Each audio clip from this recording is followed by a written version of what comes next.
Hello everyone and welcome to our Tech Tuesday tutorials number 120. Today we cover some tips to improve your Google search, whether you're a beginner or not. One problem we consistently face as teachers is how poor our students' search skills are, and to be honest, how poor our own can be. I mean, let's be honest. How often do people you know click on the second page of the Google search results? Do your students even know that there's a second or third or fourth page of Google search results? The answer is probably not many. 95% of all search traffic hits that first page and only 5% actually go beyond it. So some people joke that it's the best place to hide a body is the last page or the first page of Bing. Sorry, Microsoft. But either way, most people don't pursue past that first page. So it's all the more important that your first page is very, very relevant. So how do you improve the accuracy of your search so that the first 4 or 5 hits are what you want? We use things called search operators. And search operators in Google are basically commands you can put into the chat that help whittle down the results and cast a smaller net.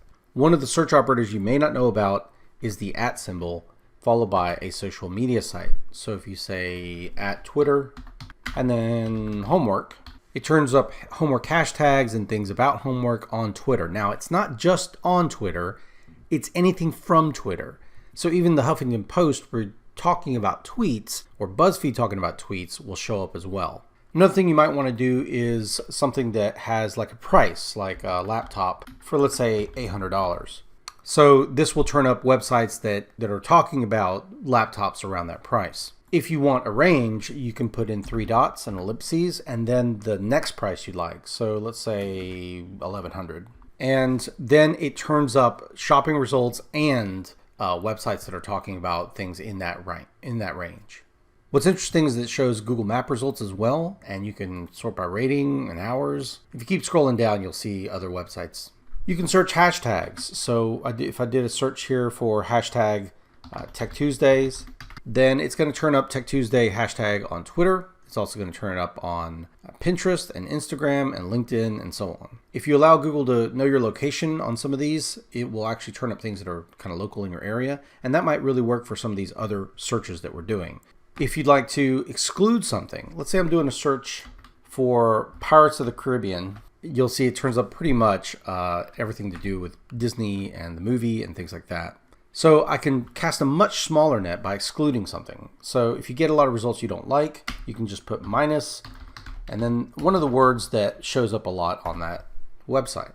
So you see this helps out a good bit. I can then see that, well, it's still showing up a bunch of videos here. That's fine. And more of that and more of that and more of that. So I could even go minus movie and it's starting to help out a little bit more. But still, a lot of this other kind of stuff here, right? So I might include additional things. What if I wanted to include Blackbeard? And that, by putting in quotation marks, it forces it to have only websites that have this result, and then the rest of these are optional. It's encouraged. It's trying to get Pirates of the Caribbean. In fact, I might just say Pirates Caribbean instead of Pirates of the Caribbean if I'm searching historical stuff. I might even add the word history.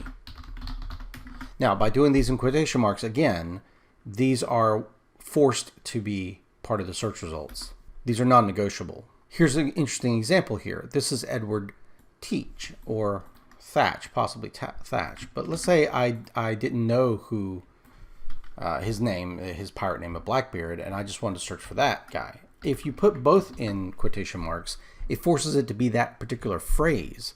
Otherwise, it would search for any website that has the word Edward or has the word teach and hopefully combine them together. But this forces that result.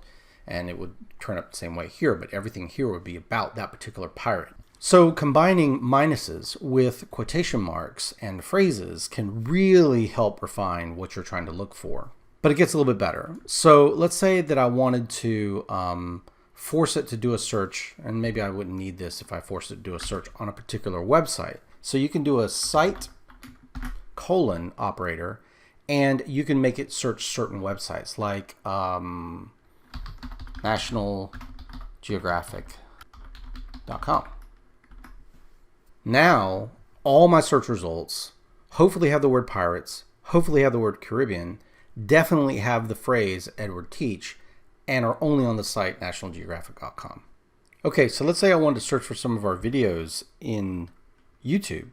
Well, I could do a search like site.youtube.com, Tech Tuesdays in quotation marks, and then Georgia Southern. And you'll see these are all of our Tech Tuesday videos in particular. I could then add in another phrase if I wanted to, like enhance, and it would turn up one of our recent videos.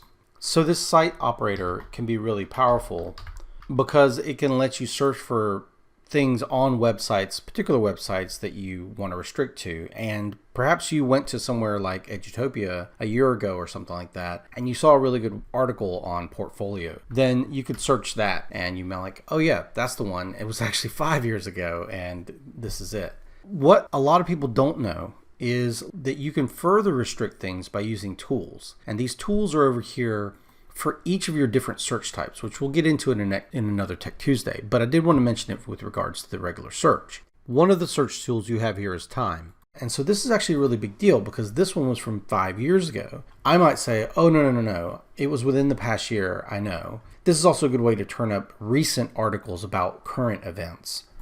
So if you then did past year, then here's something from January 6th about creating digital portfolios on Edutopia. Okay, and so now for some bonus searches. You can put weather and a colon and then a particular place to determine the weather at a particular place in the world very easily, and you can get forecasts and stuff like that. This happens to be in Scotland. Define, colon, and a term will give you the dictionary definition of the word. You can use the search operator called file type to turn up a certain type of file and only those files as your search results. So let's say I search for PPTX on fractions.